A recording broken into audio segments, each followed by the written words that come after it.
Valar Morghulis. What if Robb Stark escaped the Red Wedding? Part 2. Let's explore the possibilities that might have been.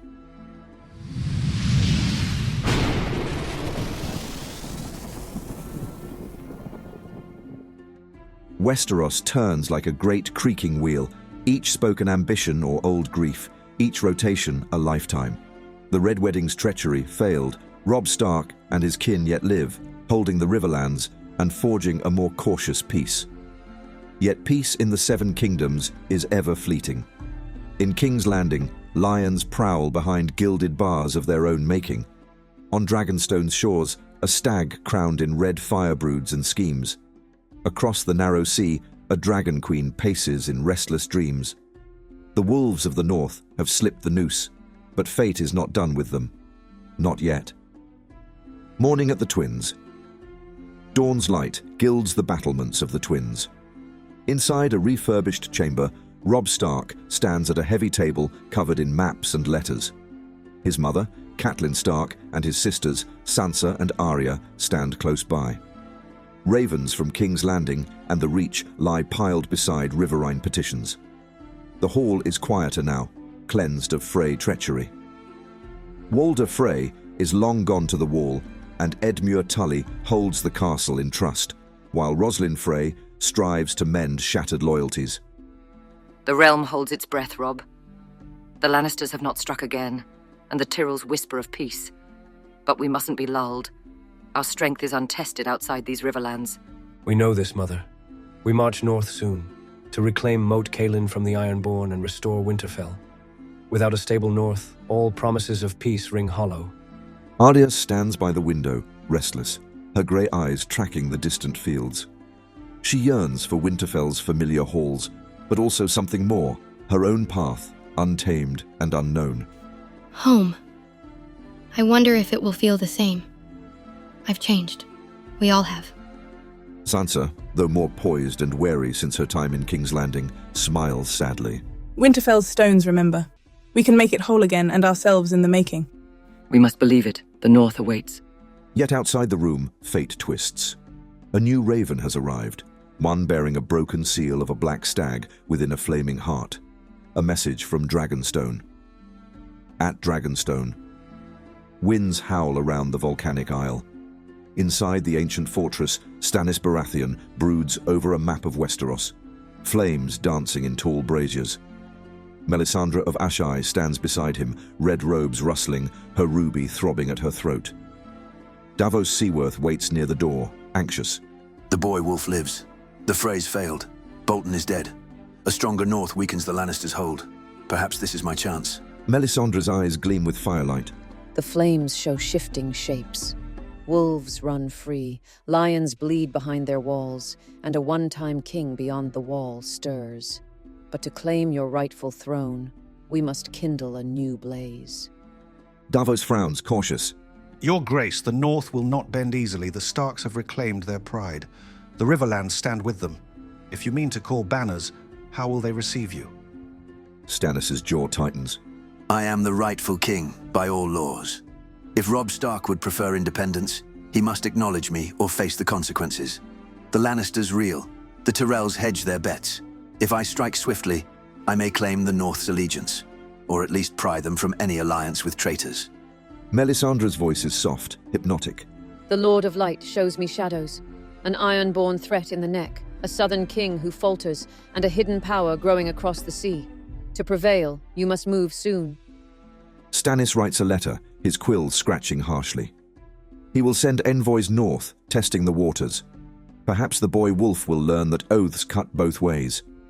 He cannot allow a kingdom to slip free when the Iron Throne is his by right. In King's Landing. The Red Keep's gardens are strangely quiet. Tywin Lannister sits beneath a carved stone lion, reading reports. Cersei paces at his side, fury in every step. Joffrey sulks within earshot, smashing ants with his heel. Tyrion stands apart, ever the observer. The Starks have not marched south. They fortify their position. The Tyrells press for a lasting peace. The Frey gambit is lost. We must adapt. Cersei Holt's eyes narrowed. Adapt? You mean surrender to northern arrogance? We should send assassins. Weaken them quietly. Without the Red Wedding, we've lost our best chance. Perhaps a subtle blade in the dark. Tywin shakes his head. Too direct. The realm expects a certain decorum. But there are ways. The youngest Stark girl, Arya, might be vulnerable. She was lost before, rumored dead or wandering. If we took her now, how might the wolves behave? Joffrey snickers, imagining cruelty. Let's hang her in the yard. Make the wolf boy beg. Tyrion's brow furrows. Madness. Abducting a Stark will only stiffen their resolve, unless you can use her quietly. Still, Arya Stark vanished from our nets before. Are you sure we can find her? Tywin's lips thin into a cruel smile. We have ways. There are mercenaries not known for loyalty. A whisper to the Golden Company. No, they are too proud. The bloody mummers, scattered. Perhaps a sellsword band out of Lys, men who know how to snatch and vanish. Let the blame fall elsewhere. We must sow chaos quietly. He leans forward. One wolf pup as a hostage could force concessions. If we hold the girl, we force Robb Stark's hand. Let the North tremble, and then we strike bargains. Tyrion says nothing, knowing it will end in blood. Cersei smiles thinly. Joffrey giggles. The die is cast. Arya Stark's freedom must be taken if they can manage it. The seeds of a scheme sprout in the darkness beneath the throne of swords. On the road north, Robb Stark's host departs the twins, bound for Moat Cailin and beyond. The banners of houses Umber, Manderley, Tallheart, and Glover flutter in the wind. Catelyn and Sansa ride in comfort near the van. Arya rides closer to the scouts, fascinated by their quiet competence. As they camp near a wooded copse, Arya slips away at dusk to practice with her thin blade. Needle. Robb granted her leave to train with a master-at-arms who admired her spirit. Under moonlight, she lunges at a straw dummy, sweat beading on her brow. Suddenly, shadows move at the edge of the clearing. A soft step, a muffled grunt.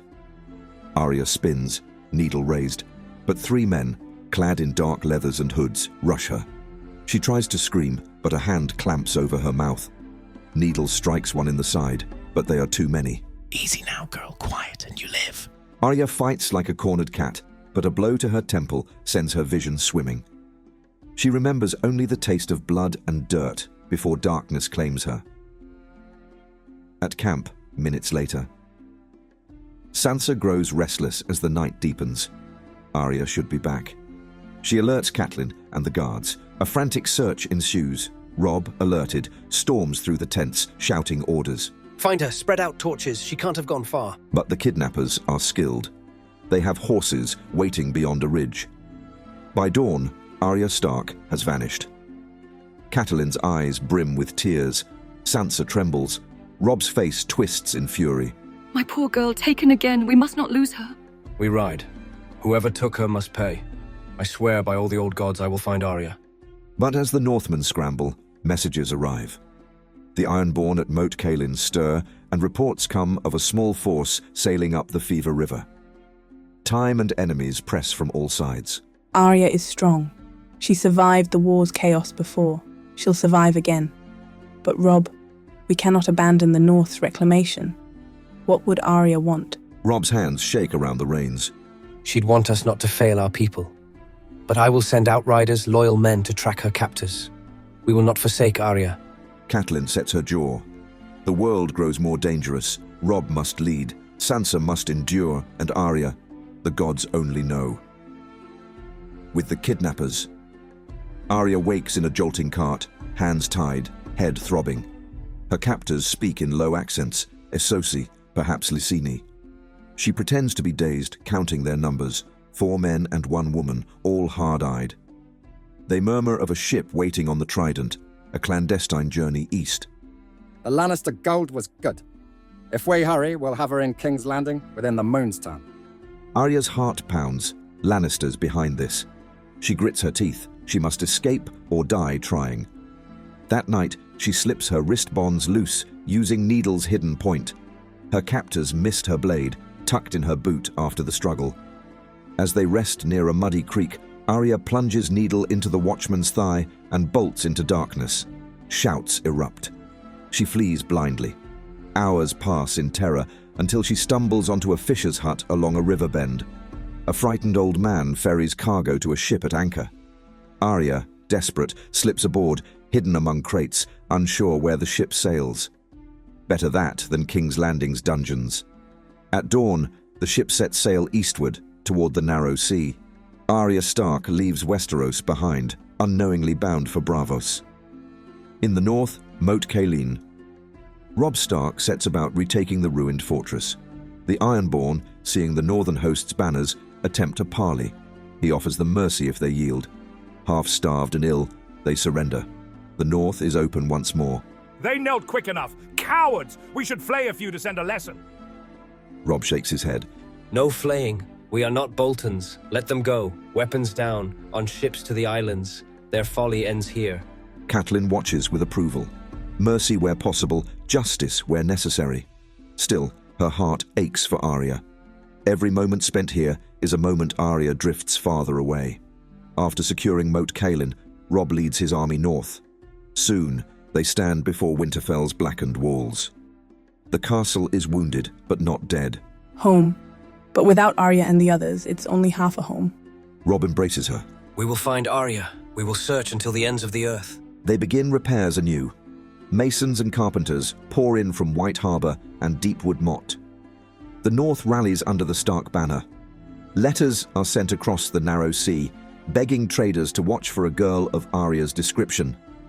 Sansa arranges stores and provisions. Catelyn prays beneath the heart tree, tears falling into the moss.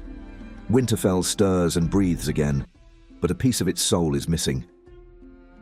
In King's Landing, Tyrion Lannister reads a coded message from their hired sellswords.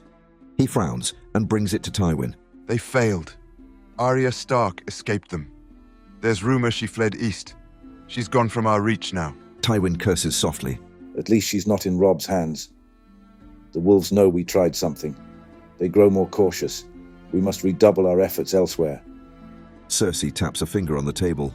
Stannis moves in the east. He seeks northern friendships. If he wins the north, we are done. We must prevent any alliance. Perhaps we can feed Stannis false promises or strike at his supporters.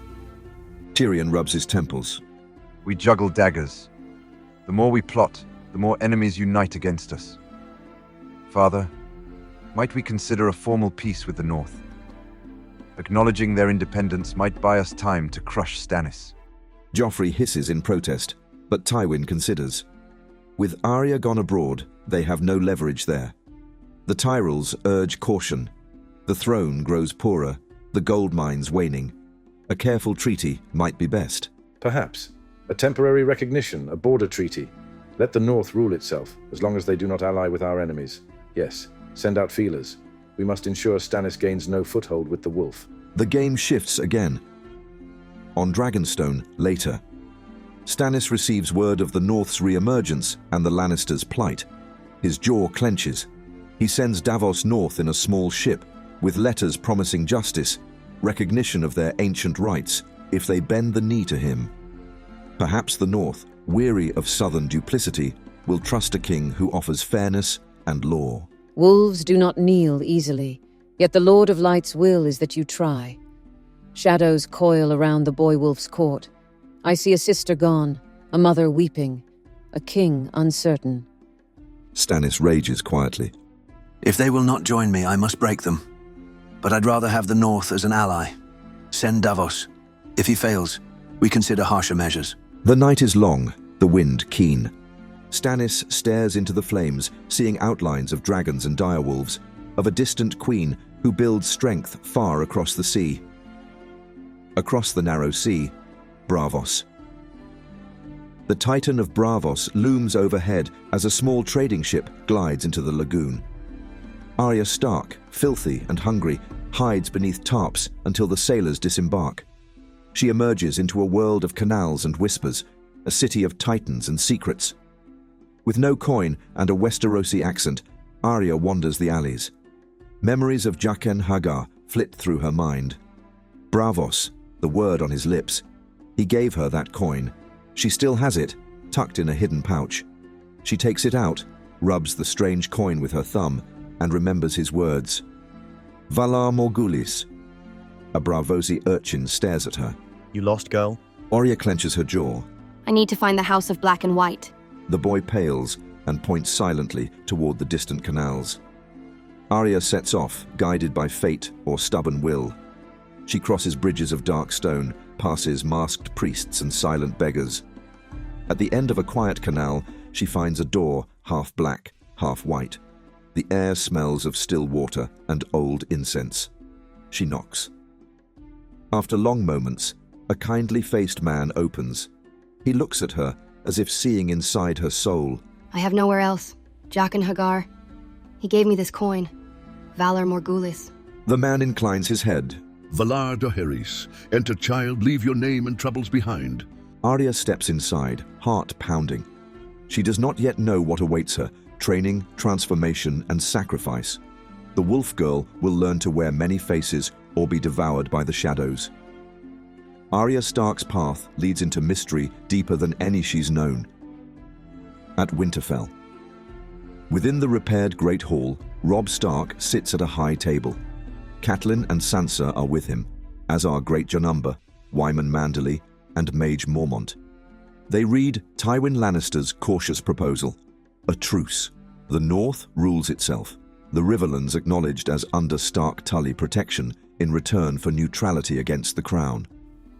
They offer what we wanted, our independence. But can we trust them? Trust the Lannisters? Never. Yet if they are weakened and need peace, we might secure breathing room. What of Stannis? Davos Seaworth wrote me, promising recognition and justice if we join him. He claims rightful kingship. Sansa's eyes lower. Stannis is just and stern, but he would demand we swear fealty. We escaped one crown's chains. Do we shackle ourselves to another? The lords murmur. The North bled for Robb's cause. They want peace, not another war. Your Grace, we have what we sought, the North free of southern meddling. Let us take it, rebuild, and find your lost siblings. We owe no king to the south. Robb taps his fingers on the table. The letter from Stannis sits beside Tywin's terms. If we ally with Stannis, we gain a righteous king, but lose our hard-won freedom. If we accept the Lannisters' truce, we keep our independence but leave the realm fractured. Catelyn's voice is quiet. Your father believed in honor and oaths, but these times demand cunning. The North is tired, Robb. We must think of our people. Sansa nods, tears glimmering. And Arya. If she's alive, we can send agents across the sea. Peace would give us time to find her. I will write to Stannis, politely declining fealty but wishing him well. To the Lannisters, I will agree to a truce with careful conditions. The North and Riverlands stand free. Let the South contend with itself. The lords nod, some relieved. The Raven flies that night, bearing Robb's decision. At Dragonstone, upon receiving Robb's reply, Stannis seethes. The boy wolf refuses to bend. He thinks he can stand alone. Very well. When I take King's Landing, I will show him what it costs to ignore the rightful king. Davos tries to soothe him. Your Grace, the North is distant. Perhaps it is wise not to fight on all fronts. Melisandre watches the flames dance. The war is not done. A queen stirs across the sea, and when dragons return, all must choose sides. The wolf may yet regret this day. Stannis sets his jaw. He orders ships prepared. The next phase of his campaign against the Iron Throne must begin. The wheel keeps turning. In King's Landing, Tyrion Lannister reads Robb's terms and nods thoughtfully. Tywin sits stern, but not displeased. He accepts truce and autonomy. Good. We focus on Stannis and await other threats. Cersei and Joffrey sulk, but Tywin's will prevails. So be it. The North drifts from our control, but better that than them allied with Stannis. We hold the core kingdoms and the capital. The Tyrells still stand with us. We can regroup, rebuild our influence, and bide our time. Thus, a fragile peace is born between the lion and the wolf, each mistrusting the other. Across the narrow sea, at the House of Black and White, Arya kneels before a still pool, candlelight flickering on the ancient statues. The kindly man watches her reflection. She thinks of Winterfell, her mother's smile, Sansa's songs, Robb's stern love, and she bites her lip. But to survive here, she must let go of Arya Stark. Will she do it? If you wish to become no one, you must cast off who you were. Names, grudges, all must vanish. Arya swallows hard. She recalls the Lannisters who had her kidnapped, the broken promises of every noble house, but also the warmth of family. She cannot discard it entirely. Not yet. Valar Morghulis. The kindly man does not press her yet. He senses her turmoil. Her training will be long.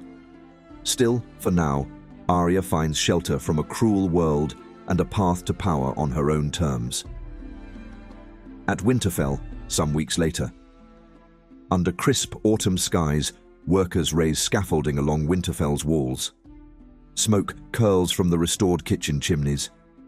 Inside the great hall, a modest feast is laid. The northern lords and riverine allies gather, celebrating their reclaimed stronghold. Your father would be proud, Robb. We stand free and unbroken, though scarred. We have peace, or something like it. Food in the stores, roofs overhead, and time to rebuild. Robb sits at the head of the table, grey wind at his feet. He drinks to the memory of fallen friends, to Ned and those lost in war. The Northmen cheer, relieved to rest at last. Later that night, Robb walks the ramparts alone. He stares into the cold darkness. The truce with the Lannisters is but parchment. Trust is fragile. Stannis hovers like a storm cloud. The Ironborn may test their shores again. And what of Arya, Bran, Rickon, scattered like leaves in a gale? Arya, wherever you are, be safe. Bran, Rickon, come home. I will hold the north for you. He clenches his fist. The north stands proud. They have their land and lords, yet shadows deepen elsewhere. He feels it, a tremor in the marrow of his bones. At the wall. A rider arrives from Castle Black, bearing grim tidings. Wildlings stir beyond the wall, and the Night's Watch is weak. Jor Mormont is dead, slain by mutineers at Craster's Keep, and the Watch now looks to the realms of men for help. With the North independent, will they aid the black-clad brothers if the dead stir in the far north? Catelyn reads the letter, alarmed. They say strange omens appear. White walkers, they whisper. Your father always taught us to heed the old stories. We must remember, Robb. Robb grimaces. He must send men to aid the Watch, even as resources stretch thin. He cannot ignore the Wall's plea. The Night's Watch guarded them for thousands of years. We will send what help we can. The realm's petty wars mean nothing if the tales are true. We must prepare quietly. In Braavos, Arya's perspective. Arya trains with sticks and staffs in a candlelit chamber. Each blow echoes. She's bruised, hungry, determined. Between sessions, she polishes the coin Jaqen gave her. Sometimes, in dreams, she sees her family's faces. She wonders if Sansa is happy, if her mother smiles again, if Robb wears a crown of ice. She does not know that they have achieved a fragile peace, nor that the world beyond Braavos shifts like sand under waves. But within her grows a quiet resolve. One day she may return, or perhaps become something else entirely. The old Arya is fading, but a spark remains. At Dragonstone, plans unfold. Stannis orders his fleet to prepare for a strike at King's Landing.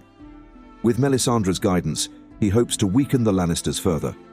He does not realize that by doing so, he might drive them back into more desperate acts, or that Daenerys Targaryen, across the sea, now rules Meereen and contemplates Westeros. A raven from Dawn arrives at Dragonstone, bearing cautious words. Dawn watches, waits, might consider Stannis if the Iron Throne falters further. Another piece on the board. They all wait to see who emerges strongest. Let them wait. I shall break King's Landing, and then they will bend. Davos is uneasy. War after war, and the winter draws near. He can only pray Stannis chooses wisely. In Meereen, Daenerys Targaryen. Daenerys stands on a high balcony, drogons screeching overhead. She listens to whispers that the North has broken free and that the Seven Kingdoms are unstable. Perhaps, when she sails west, she will find not one kingdom, but many, ripe for forging into something new. Fire and blood may yet reshape this world. They say the wolves refuse to kneel. Good. I prefer free men who might join willingly once I show them a better path. When I come with dragons, Will they resist me or welcome me as a liberator? Barristan Selmy bows. That remains to be seen, Your Grace. The Starks are proud, but they value justice. Dany ponders this, another variable in her grand plan. At Winterfell, a moon later. Reconstruction advances. Harvests trickle in. A raven arrives from across the narrow sea, bearing cryptic news. A Braavosi merchant swears he saw a girl matching Arya Stark's description in Braavos, near the House of Black and White. Robb's heart leaps, then sinks. The House of Black and White. Assassins, faceless men, mysteries.